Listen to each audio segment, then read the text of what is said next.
But now we have a pure text of mathematics that you can eventually read partly because it's being cut on the side, so you cannot understand what it's really about. Knowing that, on top of that, it's very often text by Kurt Gödel. Kurt Gödel is a mathematician who lived in the 30s. He was a friend of Einstein. He was probably the most abstract mind that a human being ever had. This guy came up with an idea, very simple. He just said that before him, all mathematics were wrong. Incomplete. That's his theorem. Incompleteness. That was his idea. So you can guess. And I like to use his text because they are so abstract, so impossible to understand. Okay, these are more saturation. Okay, these are some round paintings that we have also in the gallery. These are very recent, they were done this year. I framed them now with a big frame. You see early on? You see? Oh, okay, starting to be tired. We are going to keep this one. But I put those big frames because they are like more like icons, you know. Now it's like you know, you have just the same way that you had those icons in Russia, you know, with the Virgin Mary or God or whatever, and you look at them, they were painted with gold, and they were things that you look at with a lot of respect. I think that having mathematical texts, which are the highest level that the human brain can create, you have to have also a lot of respect, and I want them to look like icons also. That's why I put those frames that make them more important. I think we are very close to the end. Yeah, these are more recent ones. Here you have a text that is readable, but here it's, you cannot read it, you need a mirror to read it, just like Leonardo da Vinci was playing with that. But this is very arbitrary, there is no theoretical reason for me to do that, it's just interesting to do it. Ah, of course, I forgot that we have a grids here. So, since 1 year I have been working again on this idea of grids. Grids comes from those who understand French, from gribouillage, meaning scribbles, you know, things that you do without trying to do something interesting. You just go like, and that's it, okay? Sometimes I make them not even looking at what I'm doing to make them even more free. And so they are coming from the early works that you saw before, from the early 80s, you know, but the early 80s, they were more controlled, they were more elegant, where these are totally, you know, they go in all directions. This is not the ideal example, but you see, I'm really, you know, and they are coming very strong because they are in steel thick like this, 3.5 centimeters thick, and they are cut with torch, you know, with fire, okay? So it's not like extremely sleek, it's not like if it was cut with a technique which respects perfectly the lines. These are 2 pieces. That's, you know, that's my first installation in my studio, so I could put them on the wall and sit and look at them and think about, okay, now what is the most interesting? Is it this type here or this type here? Or this type like that? This is still very much like the early one. This is very much uncontrolled, so I like this more, you know, so from that I come up with ideas, you know, to go on and do perhaps more interesting things. And then, of course, not just that, but like this, the doodle. Oh my God, there is more. I did too many things, I'm sorry, you know. But these are projects that I never realized, because of course I did a lot of things in my life, but there are many things that I'm dreaming of doing, but we never succeed. But I must say they are so ambitious. Look at that. This is a cliff in Salzburg. If some of you love music, and if you go to Salzburg, you will recognize that cliff that surrounds the city on one side. And I wanted to put that straight line like this, leaning against the cliff, but this is 90 meters tall. So it weighs so much, and we could not get, you see, even if there is a river here, we could not bring it all the way to here. And then also the engineers figured out that we needed to stop the circulation in the city for 3 weeks. Perhaps they exaggerated, but even 2 weeks is a lot. So I could not stop the city for 2 weeks. So far we have not been able to do it. And of course we cannot install it with a helicopter, so we are stuck. Also, the no place where it's being put, I mean, the cars won't be able to pass by. I mean, I complicate their lives so much that they decided that they don't want to do it now. So this is another view. This is also a project that I dreamed to do in Mexico. We're on a boat, like, going around, and suddenly I see this rock here, and then this smaller one, and I thought, oh my God, it would be fabulous if we could put an ark like this, meaning, it would be spectacular things to see. But of course, nobody is there to pay for it. And that we are going to do. This is a highway. You see the cars are passing by. There is one direction, second direction, and we are going to put an ark which virtually goes under the highway like this. So you see one side here, one side there. This is 60 meters tall and 75 meters diameter. It's pretty, the square section is 2 meters 10. It's very physical. We were about to make it in 1986, 87. For some reasons we didn't succeed. Then later on someone wanted to do it. He had all the money in the world to do it. But at the very end he wanted me to paint it in red. So I said, forget it.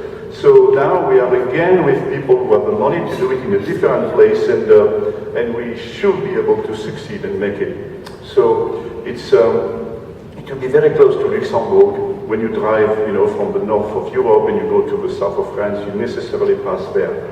So let's hope that this time we succeed. This is a view of it. You will have a good idea like that. It's really monumental. And this is, let me see, we have several, huh? Yeah, okay. This is another project. But this is a talk that should take, okay, at least an hour. No, I'm going to make it short, okay. You see, ideally here, I would like to have a straight line. This is where? This is in Singapore, no? Yes. This is Singapore? Yes. Yeah. So you would have a straight line somewhere there, like huge, 100 meters at least. And you just pass by and you recognize that it's my work, because it's a typical line of Bernar Venet, let's say. But what is interesting is that that this line is put in a certain way and comes out, goes through the earth virtually, and comes out in, let's say, New York, okay, just there, exactly in the continuation of New York, of this line. So already, it's funny, because when you have a line like this, you look and you say, my God, it's incredible, there is New York right there. Well, we never have any idea of where is New York, Los Angeles, is it there, but here you would have an idea. But this is one part of it. I'm going to tell you more about it. So this is in Paris at La Défense. We could have another one there. We could have one in New York. That's the Brooklyn Bridge. Okay. And this is the story. So you would have a line here in Paris, for example, which comes out in, this is in Sydney. Okay, then you have Moscow and Rio de Janeiro. Then you have Vancouver, and you have, this is Pretoria, yes. And, oh my God, we don't have Singapore. I made a big mistake. Okay, well, anyway, you could have Singapore and New York or something like this. And so the Earth will be,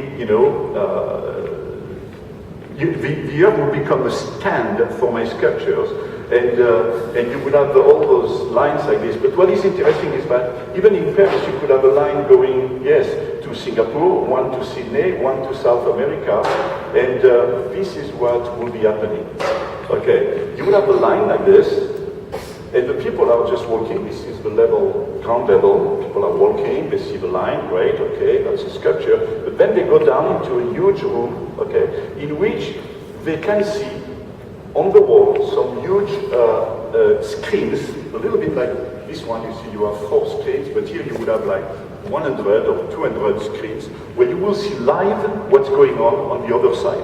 Not only you will see it live, but you could communicate with the people. Like suppose you have someone going to Paris next week, you say, oh, why don't we meet at the sculpture, okay? And you meet there and you see yourself, hey, precise time, you say, hey, hi, and you can talk. And there will be screens where you can see people from far, from close, and you can talk, actually the technology today allows us to communicate like this directly. So we could do that, but very interesting also will be this. you have the sculpture that goes through the ceiling, I mean, because we want to show it inside the room, then it goes into the ground. And around this, the sculpture, where you see the sculpture is here, there is a sort of light table all around it. And when you arrive into the room, you see people at the light table. They're all like this, you know, they're like this, and they talk. You see, why do they talk? So you come, you get next to them, and what you see is the other guy on the other side. And the guy is like, his head is not far away from you. He's on the other side of the world, of course, and he's like this, and he's talking to you, you know. Hey, what's your name? My name is Chin. Oh, my name is Bernar. Hello, hello, hi, hi. Hey, you show your kids, you know, you communicate like this with them. So it's kind of interesting. This project is called Global Art, Global Communication, Global Humanity, because you put the humanity together, you communicate with everybody, it put races, cultures together in one place. And another thing interesting is that when you are walking here, while you are walking, you are being filmed.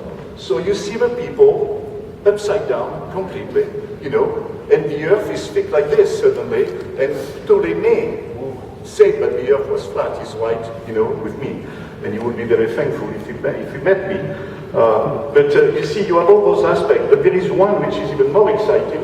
Okay, that's Sydney. There is one which is, but it's not exactly this image that we should put. But think about this one. Okay, you are there into that huge room, okay? Sculpture passing into it. And then you have a possibility to go in one room where you have a virtual reality. Now, what does it mean? It means that you go in the room, dad, mom, and the two kids, you sit down, you know, and you push on a button, and you are going to be in a helicopter, and you are going to fly from Paris to Singapore, okay? So you get there, you get your mask, you know, you sit down, and you look, and you see, oh my God, this is the Eiffel Tower, this is the Arc de Triomphe, you know, you are in Paris, and there are the two pilots in front of you, you know, you really have the feeling that you are in an helicopter. Suddenly the pilot asks you if you are ready to go. You say yes. Push on a button. Suddenly the helicopter goes up. You feel that the helicopter is going up. You hear the sound. You know, this is virtual reality. And suddenly the helicopter goes high speed, crosses France, Germany, you know, India, and comes to Singapore, and you land somewhere around here virtually. You can visit, look at the buildings, you know, you can even go on the elevator on that thing up there. Then you go back to the elevator, and you go back to the helicopter, and you go back to your place. You can do that one day, but if you want, you can also go to Australia and go and listen to an opera in the, you know, in the Sydney Opera. You can do all those things. So virtually, you are in the world. The same way that if you are on the Eiffel Tower, you can see very far, you know, the landscape. You can say, oh my God, look there, look there. So here, you have the world. So it's something which is a lot richer. It's like a sculpture of the 21st century, you know, that takes you to, you know, the other side of the world. And that's it.